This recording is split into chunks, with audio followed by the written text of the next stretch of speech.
Well, today, the United States Supreme Court crushed Donald Trump, and I mean crushed him unanimously.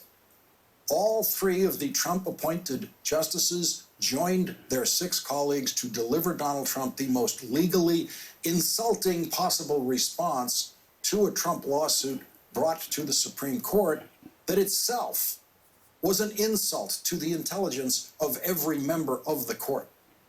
When Donald Trump was desperately rushing to fill Ruth Bader Ginsburg's seat on the Supreme Court, he said then that he needed that 9th justice in order to rule in his favor in election cases so that he could hold on to the presidency. We need 9 justices. You need that. With the unsolicited millions of ballots that they're sending, it's a scam, it's a hoax, everybody knows that. And the Democrats know it better than anybody else. So you're going to need 9 justices up there. You're going to need 9 justices up there, meaning he was going to need 9 justices up there to outlaw millions of mail-in ballots. That's what he was saying he was going to ask them to do, and he did. That's Donald Trump saying, I know I'm going to lose the election with voters, but once I bring a case to the United States Supreme Court to throw out millions of mail-in ballots, that's how I'll win my 2nd term as president of the United States.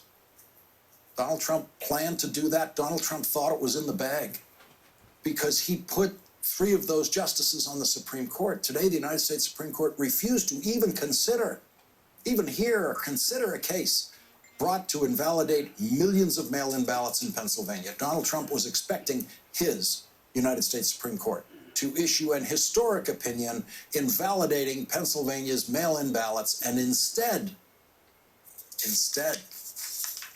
he got this piece of paper. I'm not sure if the light can show you this correctly, but it's this tiny little piece of print right here. That's the whole thing. This is the Supreme Court's way of saying, you are out of your mind. It is an order from the Supreme Court. It does not have any justices' names attached as the authors of the order, which means it is a unanimous order of the United States Supreme Court. And it simply says the request to hear the case by the Supreme Court is denied.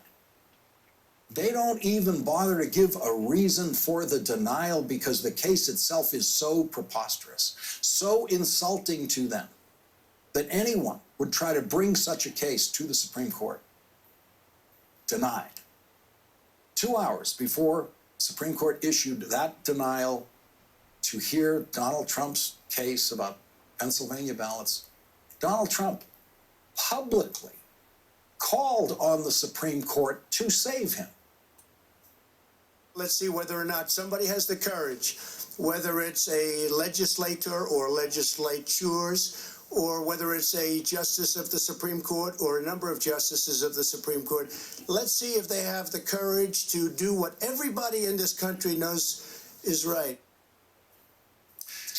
Yeah, it was a number of the justices of the Supreme Court. It was all of them. And it turns out the Supreme Court did have the courage to do what everybody in the country knows is right. In fact, it didn't take any courage at all. It just took simple adherence to the most elementary legal principles, none of which Donald Trump understands. Donald Trump went out and stood at a microphone today, and with those words you just heard him say, he insulted the United States Supreme Court by publicly asking the justices to corrupt themselves for him, and then they insulted him right back by doing the right thing and doing it in one sentence.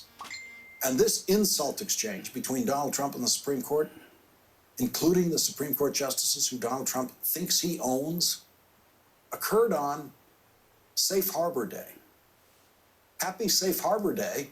It's not a day we usually notice, but it is a date set in 19th century federal law that says that all states that have certified their election results 6 days before the Electoral College meets cannot have those election results overturned by Congress when the Electoral College presents its results to Congress in January. In other words, Joe Biden's election as president today officially entered the safe harbor of federal law, where it has become absolutely impossible legally to undo Joe Biden's Electoral College victory. Now, that has actually been impossible all along since Joe Biden was declared the winner by NBC News and other news organizations on November 7th. But the safe harbor just makes the impossible all the more impossible.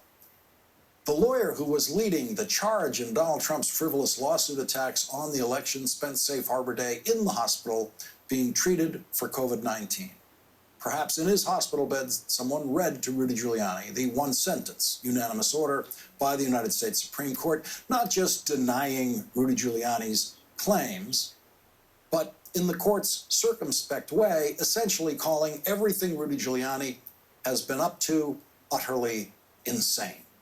A group of lawyers and law professors that includes Harvard's distinguished constitutional law professor Lawrence Tribe are asking bar associations to discipline Rudy Giuliani and other lawyers for making provably false claims in and out of courtrooms about the election.